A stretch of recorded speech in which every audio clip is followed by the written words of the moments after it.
ఒక చిన్న గ్రామంలో చిట్టి అనే చిన్న కుక్క ఉండేది. చిన్న కాళ్ళు, మృదువైన కళ్ళు, పెద్ద మనసు. అదే చిట్టి ప్రత్యేకత.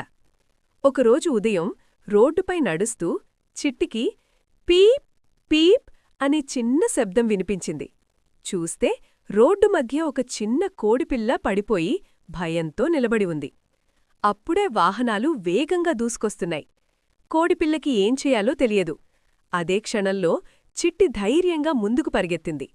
కోడిపిల్ల పక్కన బలంగా నిలబడి మృదువుగా కాని ధైర్యంగా అరిచింది, భౌ భౌ. వాహనాలు ఆగాయి.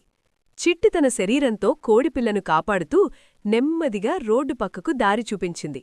సురక్షితంగా బయటపడిన కోడిపిల్ల పైకి చూసి కృతజ్ఞతతో పీప్ అంటూ చిట్టిని చూసింది. ఆ రోజుతో వాళ్ళిద్దరూ స్నేహితులయ్యారు. చిట్టి కోడిపిల్లకి గింజలు, నీళ్లు తెచ్చేది. తినేటప్పుడు పక్కనే నిలబడి కాపాడేది. రోజులు గడిచాయి. చిన్న కోడిపిల్ల పెద్దదైంది. ఇప్పుడు చిట్టికి పనిచేయటం కష్టమయ్యేది. చిన్న కాళ్లతో బరువులు మోసేది కాదు. అప్పుడు చిట్టి ఒక మంచి ఆలోచన చేసింది. కోడిపిల్లకి ఒక చిన్న సైకిల్ తెచ్చింది. కొంచెం ప్రయత్నంతో కోడిపిల్ల సైకిల్ తొక్కడం నేర్చుకుంది. ఇప్పుడు ఇద్దరూ కలిసి పనిచేసేవారు. చిట్టి దారి చూపించేది, కోడిపిల్ల సైకిల్ మీద సరుకులు మోసేది.